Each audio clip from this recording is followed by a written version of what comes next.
నమస్కారం, PVB news కి స్వాగతం. హెడ్లైన్స్ చూద్దాం.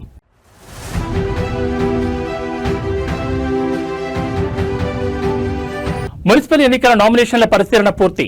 బరిలో 19,608 మంది అభ్యర్థులు.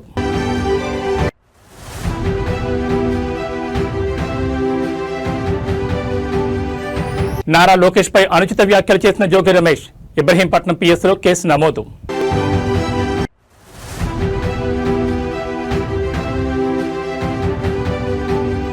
అంబట్ రాంబాబుకు 14 రోజుల జ్యుడిషియల్ రిమాండ్. రాజమండ్రి సెంట్రల్ జైలుకు తరలించిన పోలీసులు.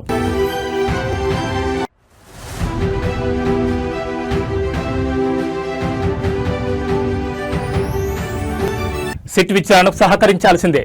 కేటీఆర్ వ్యాఖ్యలను తప్పుబట్టిన కవిత.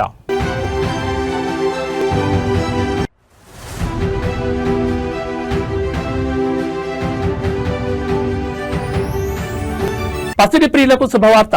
బంగారం, వెండి ధరలు రికార్డు స్థాయిలో పతనం.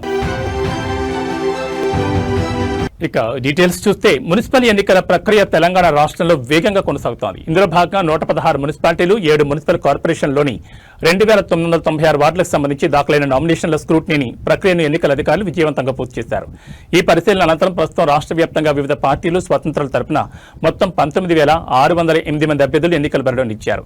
ఈ నెల 11 జరగనున్న పోలింగ్ సంబంధించి అభ్యర్థులు తుది జాబితా ఖరారు కావడంతో ఇది కీలక దశగా మారింది.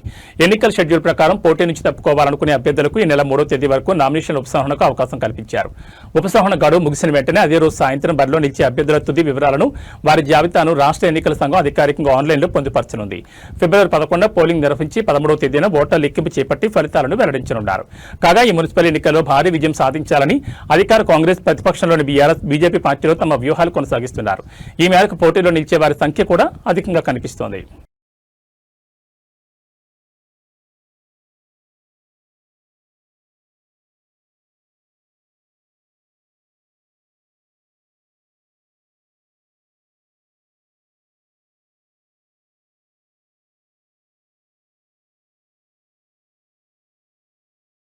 తెలంగాణ రాష్ట్రంలో హాట్ టాపిక్ గా మారిన ఫోన్ ట్యాపింగ్ కేసులో బీఆర్ఎస్ అధినేత కేసీఆర్ కు సిట్ నోటీసులు జారీ చేయడాన్ని నిరసిస్తూ బీఆర్ఎస్ రాష్ట్ర వ్యాప్తంగా నిరసనలు చేసింది.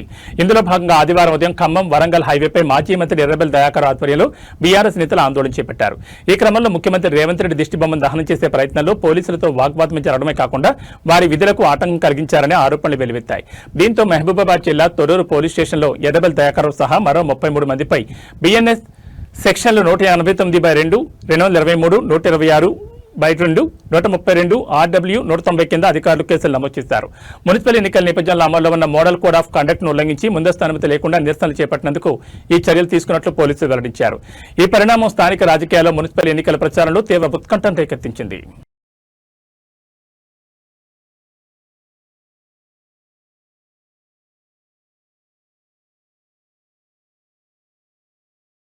వైఎస్ఆర్ కాంగ్రెస్ పార్టీ సీనియర్ నేత, మాజీ మంత్రి జోగి రమేష్ పై మరో కేసు నమోదు చేశారు పోలీసులు. టీడీపీ జాతీయ ప్రధాన కార్యదర్శి మంత్రి నారా లోకేష్ పై చేసిన వ్యాఖ్యల నేపథ్యంలో ఇబ్రహీంపట్నం పోలీసులు కేసు నమోదు చేశారు.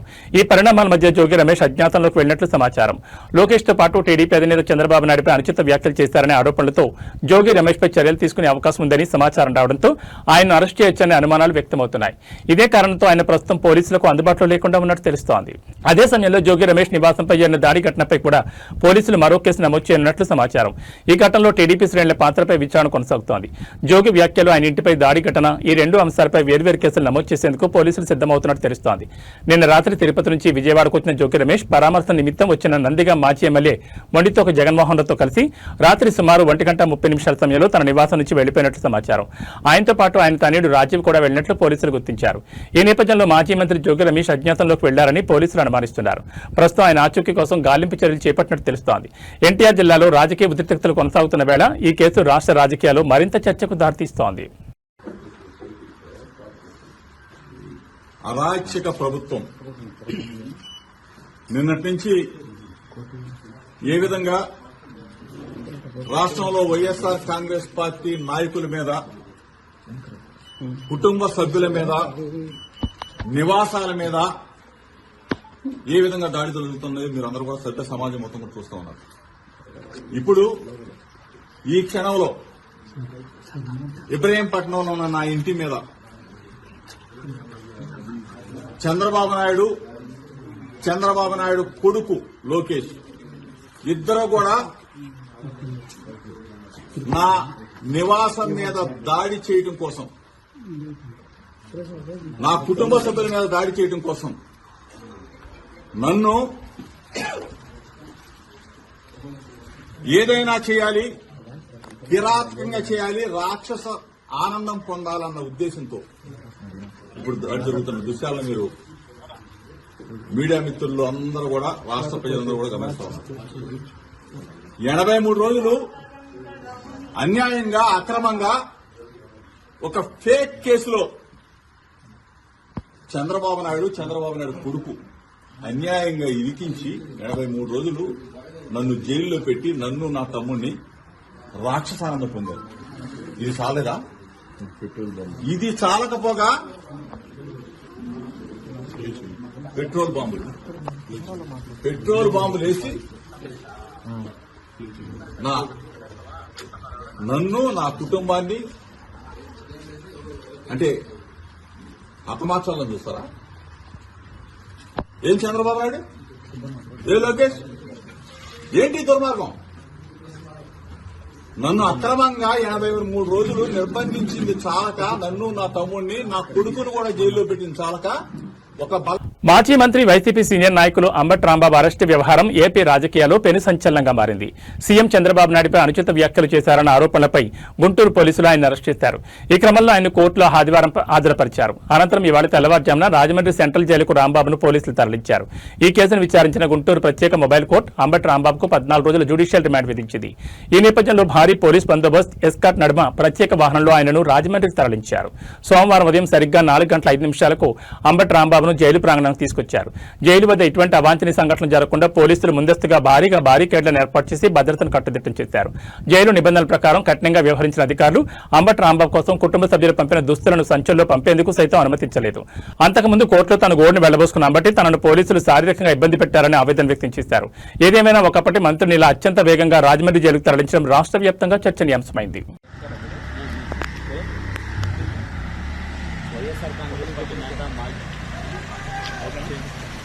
వైఎస్ఆర్ కాంగ్రెస్ పార్టీ నేత మాజీ మంత్రి అంబటి రాంబాబుని రాజకీయ సెంట్రల్ జైలుకి తరలించడం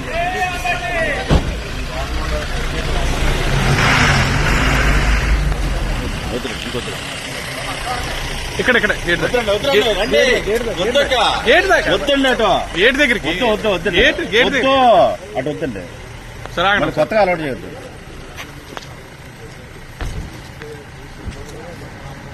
ఫోన్ ట్యాపింగ్ కేసులో మాజీ సీఎం కేసీఆర్ ను సిట్ విచారించింది. దీనిపై తెలంగాణ జాగృతి అధ్యక్షులు కవిత స్పందించారు. సిట్ విచారణలో ఏం జరిగిందో కేసీఆర్ చెప్తారని అనుకుంటున్నా. 2 ఏళ్లు అవుతున్నా ఫోన్ ట్యాపింగ్ కేసు ముగింపునకు రావడం లేదు. విచారణను త్వరగా ముగించాలి, దోషులకు శిక్ష పడాలి. 2 ఏళ్లు అవుతున్నా సిట్ విచారణ ముగింపునకు రావడం లేదని తెలంగాణ జాగృతి అధ్యక్షులు కవిత అన్నారు. విచారణ త్వరగా ముగిసి దోషులకు శిక్ష పడేలా చూడాలని కోరారు. హైదరాబాద్ లో నిర్వహించిన మీడియా సమావేశంలో కవిత మాట్లాడారు. సిట్ విచారణను తప్పుపడుతూ కేటీఆర్ మాట్లాడడం సరికాదు. చట్టాలను అందరూ గౌరవించాలి, సహకరించాలి. గుంట నకలతో కలిసి కాంగ్రెస్ డ్రామాలు ఆడుతోంది. నాతో పాటు నా భర్త ఫోన్లు ట్యాప్ చేశారనే అనుమానాలున్నాయి. సిట్ అధికారులు విచారణకు పిలిస్తే వెళ్లి సహకరిస్తానని కవిత చెప్పారు. బ్రదర్, మన ఏం జరిగిందో నాకు తెలియదు. చట్టానికి ఎవరు కూడా అతీతులు కాదనడానికి మాత్రం మనము ఆలోచన చేసుకోవాలి. సేమ్ థింగ్ నిన్న కేసీఆర్ గారిని ఫోన్ ట్యాపింగ్ పిలిచిన తర్వాత కూడా మళ్ళా వర్కింగ్ ప్రెసిడెంట్ కేటీఆర్ గారు మాట్లాడుతూ అనేకమైన అంశాలు చెప్పారు. విచారణకు పిలవడం నేరము, ఘోరము అన్నట్టుగా మాట్లాడినారు.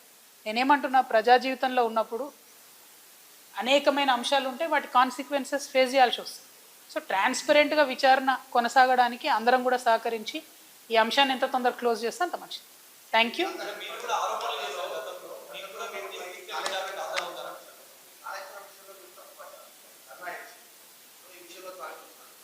నేనేం తప్పు పట్టట్లే. నేనేమంటున్నా, వారు మాట్లాడిన మాటలు చూడండి. ఎట్లా అయితే మంచోడైనా చెడ్డోడైనా మేము చెప్పిన వాళ్ళకే ఓటేయాలన్నారో అసలు మమ్మల్ని విచారణకే పిలవద్దు అన్నట్టు మాట్లాడుతున్నాం.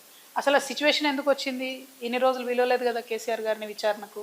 ఇప్పుడు ఆ సిచ్యువేషన్ వచ్చింది కదా. ఆ సిచ్యువేషన్ ఎందుకు వచ్చిందో ఇప్పటికన్నా అంతర్గతంగా వాళ్ళు పరిశీలన చేసుకోవాలి. 1. 2, ఒకవేళ పిలిచిండ్రు అనుకోండి విచారణకు, పోక తప్పదు. ఇప్పుడు రేపు నన్ను పిలిచినా పోతా. నన్ను కూడా అప్పుడు ఈడీ సిబిఐ పిలిస్తే పోతే కదా. నేను చేసినా నేరం చేయలేదా అనేటటువంటిది నేను చేయలేదని నా మనసుకు తెలుసు, కానీ అది ప్రూవ్ అవ్వాలి కదా. ఇప్పుడు కూడా అదే జరుగుతుంది. సో చట్టానికి అందరం కూడా సహకరించాలి. పిలిచినప్పుడు పోతాం. కాకపోతే ఆ యొక్క ఆలోచన విధానం ఏదైతే రాష్ట్రంలో పాలన గాడి తప్పిందని ప్రధానమంత్రిని కోరి ఏపీలో ఎమర్జెన్సీ పెట్టమని కోరాలని ముద్రగడ పద్మనాభరెడ్డి ఏపీ సీఎం చంద్రబాబు నాయుడు కోరారు. ఈ మేరకు సోమవారం ఒక బహిరంగ లేఖను రాశారు. రాష్ట్రంలో ఎమర్జెన్సీ పెడితే పదవీకాలం అయ్యే వరకు ప్రతిపక్షాన్ని జైల్లో పెట్టడానికి ఉపయోగపడుతుందని తాను అభిప్రాయపడుతున్నారని పేర్కొన్నారు. మాజీ మంత్రులు రజనీ, అంబటి రాంబాబు, జోగి రమేష్లను అవమానించేలా వ్యవహరించడం ఎంతవరకు సమంజసమని ప్రశ్నించారు. దేశంలోని ఏ రాష్ట్రంలోనైనా ఇలాంటి పాలన ఉందా అని ప్రశ్నించారు. తిరుమల లడ్డూలో నిజి కల్తీ జరగలేదని సీబీఐ రిపోర్టు ఇవ్వడం నుంచి దృష్టి మరల్చేందుకు ఇలాంటివి చేస్తున్నారని అనుమానాలు వ్యక్తం చేశారు. ఒక్క అబద్దాన్ని కప్పిపుచ్చడానికి 100 అబద్దాలు ఆడాల్సి వస్తుందని తన తండ్రి చెప్పిన విషయాన్ని గుర్తు చేసుకున్నారు. టీడీపీ నేతలు ఆడిన ఒక్క అబద్దం వల్ల పార్టీ ఎంత నష్టపోయిందో పరిశీలించుకోవాలని సూచించారు. కూటమి పాలనలో కాపు కులాన్ని ప్రతిక్షణం టార్గెట్ చేస్తున్నారని ఆరోపించారు. గతంలో తన కుటుంబాన్ని, ప్రస్తుతం అంబటి రాంబాబు కుటుంబాన్ని టార్గెట్ చేస్తున్నారని విమర్శించారు. ఇది ఎంతవరకు సమంజసమని నిలదీశారు. గతంలో కాపులకు బీసీ రిజర్వేషన్ ఇస్తామని మొడిచేయి చూపించిన విషయాన్ని గుర్తు చేశారు. డిప్యూటీ సీఎం పవన్ కళ్యాణ్ మీద ప్రేమతో మాత్రమే టీడీపీకి మద్దతిస్తున్నామని ప్రకటించారు. పవన్ కళ్యాణ్ మద్దతునివ్వడం వల్లే చంద్రబాబు నాయుడు జైల్లో ఉన్నప్పుడు కార్యకర్తలు రోడ్డు మీదకు వచ్చారన్నారు. కాపుల మద్దతు కూటమి ప్రభుత్వం అధికారంలోకి వచ్చింది నిజం కాదా అని అడిగారు. దయచేసి కాపు కులాన్ని ఏపీ నుంచి వేరే రాష్ట్రానికి కట్టుబట్టలతో పంపించే కార్యక్రమం చేయండి అని ఆవేదన వ్యక్తం చేశారు.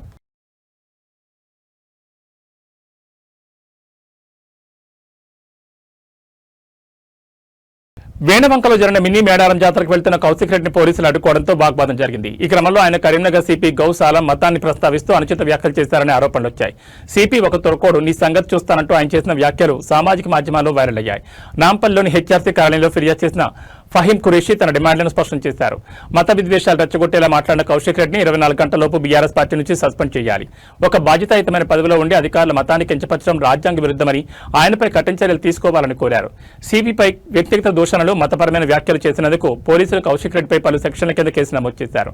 ఐపీఎస్ అధికారుల సంఘం మరియు ఎంపీ అసదుద్దీన్ ఓవైసీ ఈ వ్యాఖ్యలను తీవ్రంగా ఖండించారు. ఇది పోలీసుల మనోస్థైర్యాన్ని దెబ్బతీసే చర్యగా వారు అభివర్ణించారు. వివాదం ముదరడంతో ఒత్తిడిలో నోరు జారి ఆ వ్యాఖ్యలు చేశానని, ఎవరిని కించపరచాలనే ఉద్దేశం తనకు లేదని పేర్కొంటూ కౌశిక్ రెడ్డి బహిరంగ క్షమాపణ చెప్పారు. చేతంగా మేము రావడానికి కారణం ఏంటంటే ఈ పాడి కౌశిక్ రెడ్డి హుజురాబాద్ ఎమ్మెల్యే, అన్ఫార్చునేట్లీ అతను ఒక రిలీజియన్ సంబంధించిన ఒక ఐపీఎస్ ఆఫీసర్, ఒక హానెస్ట్ ఐపీఎస్ ఆఫీసర్ మీద చేసిన వ్యాఖ్యలు, ఆయన ఉత్తర్ మీద వ్యాఖ్యలు కాదు అవి, యావత్తు ముస్లిం కమ్యూనిటీ మీద చేసిన వ్యాఖ్యల మీద మేము ఈరోజు వచ్చి state human rights commission complaint ఇవ్వడం జరిగింది. వాళ్ళు ఇమీడియట్గా దీని మీద రిపోర్ట్ ట్రాన్స్ఫర్ చేసి యాక్షన్ తీసుకుంటా అని చెప్పారు. మాట పూర్తి నమ్మకం ఉంది. ఇది కాక నేను చెప్పదలుచుకున్నాను, కేసీఆర్ గారికి ఇట్లాంటివి విషపూరితమైన ఎమ్మెల్యేని మీరు పెట్టి పోషిస్తున్నారు. రాబోయే రోజులల్లా ప్రతి ఒక్క ఊర్లో ప్రతి ఒక్క ముస్లిం సోదరుడు మిమ్మల్ని బుద్ధి చెప్తాడు. ఎందుకంటే ఇలాంటి కల్చరు, ఇలాంటి మాటలు ఏ పార్టీ ఎమ్మెల్యే ఇప్పటి వరకు ఏ రోజు ఇండిపెండెన్స్ వచ్చినప్పటి నుంచి ఈ రోజు ఇట్లాంటి వ్యాఖ్యలు ఏ ఎమ్మెల్యే చేయలేదు.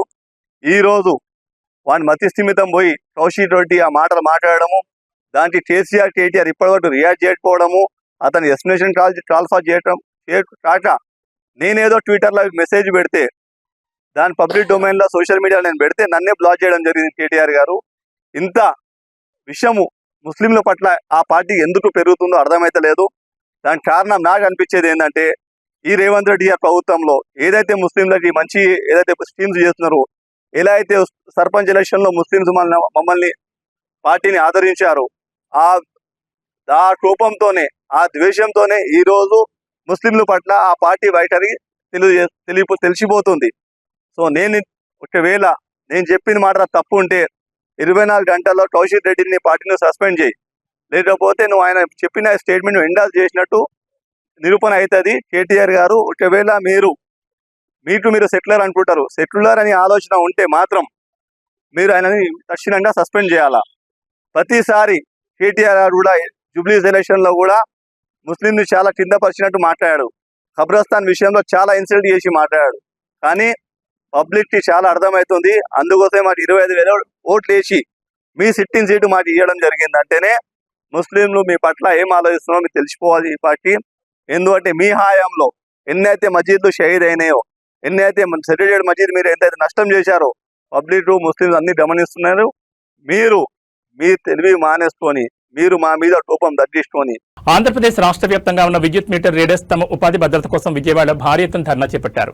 ప్రభుత్వం స్మార్ట్ మీటర్లను ప్రవేశపెట్టడం వల్ల తమకు ఉపాధి లేకుండా పోతుందని ఆవేదన వ్యక్తం చేస్తూ గత 5 రోజులుగా శాంతియుత దీక్షలు నిర్వహిస్తున్నారు. అయినప్పటికీ ప్రభుత్వం నుంచి ఎలాంటి స్పందన రాకపోవడంతో నేడు చలో విజయవాడ కార్యక్రమాన్ని పిలుపునిచ్చారు. స్మార్ట్ మీటర్ల ఏర్పాటు వల్ల ఉపాధి కోల్పోతున్న తమకు ప్రభుత్వం ఇతర విభాగాల్లో ప్రత్యామ్నాయ పనులు కల్పించాలి. పెండింగ్ లో ఉన్న వేతనాలను వెంటనే విడుదల చేయాలి. ఏళ్ల తరబడి విద్యుత్ శాఖను నమ్ముకున్న తమ కుటుంబాలను రోడ్డున పడేయొద్దని ప్రభుత్వం వెంటనే చర్చలకు రావాలని డిమాండ్ చేస్తున్నారు. పోలీసులు ఎక్కడికక్కడ అడ్డుకున్నప్పటికీ లీడర్స్ భారీగా తరలిరావడంతో విజయవాడలోని ప్రధాన కూడళ్లలో ట్రాఫిక్ స్తంభించి ఉద్రిక్తత నెలకొంది.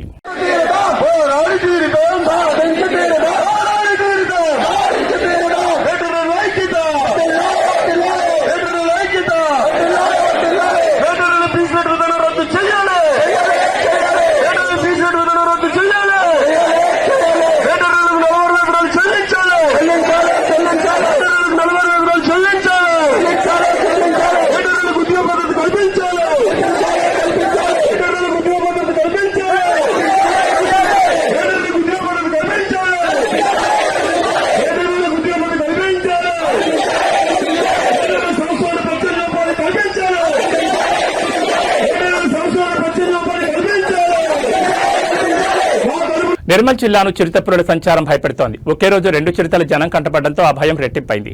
ఖానాపూర్ పట్టణ శివార్లోని కొమరంభీం చౌరస్తా నుంచి తర్లపాడు వెళ్లే మార్గంలో శనివారం రాత్రి అడవి నుంచి గ్రామంలోకి వెళుతూ ఓ చిరుత ప్రయాణికుల కంటపడింది.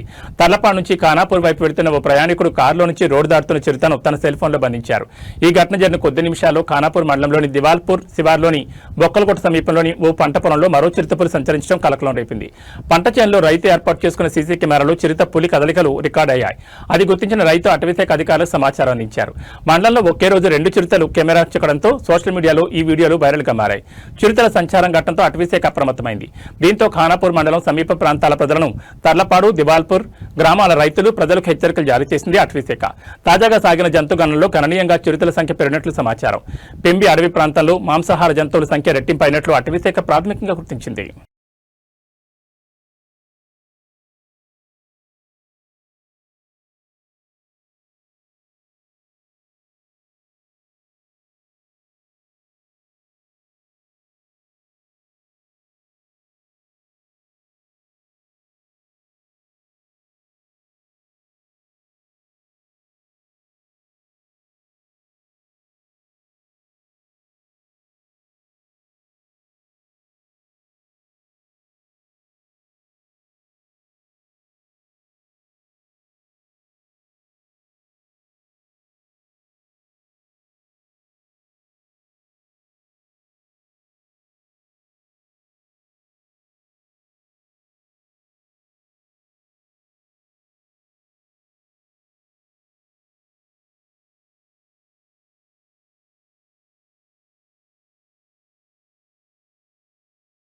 బంగ్లాదేశ్ జైల్లో 3 నెలల పాటు మగ్గిన మత్స్యకారులు విశాఖకు చేరుకున్నారు. 3 నెలల క్రితం సముద్రంలో చేపల వేటకు వెళ్లి బంగ్లాదేశ్ కోస్ట్ గార్డులకు చిక్కిన విజయనగరం జిల్లా మత్స్యకారులు ఎట్టకేలకు స్వదేశానికి చేరుకున్నారు.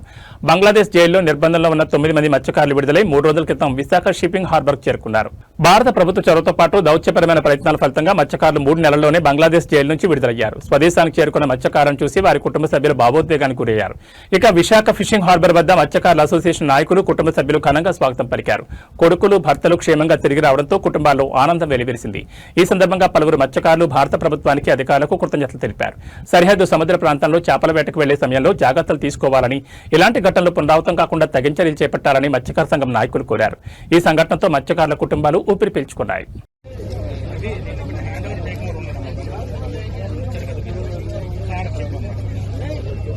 బంగారం వెండి ధరలు భారీగా పతనమయ్యాయి. ఆల్ టైం గరిష్ట స్థాయికి చేరిన తర్వాత గత 4-5 రోజులుగా పసిడి వెండి ధరలు నేలచూపులు చూస్తున్నాయి. ఈ క్రమంలో ఇవాళ ఒక్కరోజే బంగారం ధర రికార్డు స్థాయిలో పడిపోయింది. ఈ పరిణామం పెట్టుబడిదారులకు షాక్ ఇవ్వగా కొనుగోలుదారులకు ఊరటనిచ్చింది.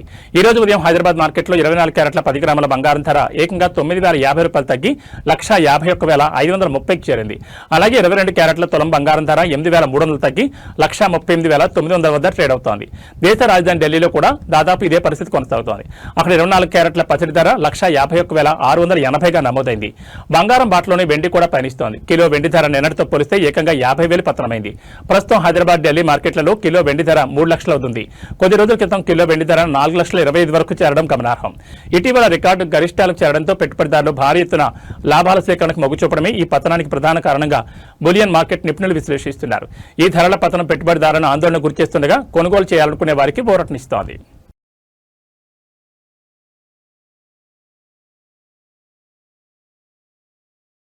ఈ బులెటిన్ విశేషాలు మరో బులెటిన్లో మళ్ళీ కలుసుకుందాం. నమస్కారం.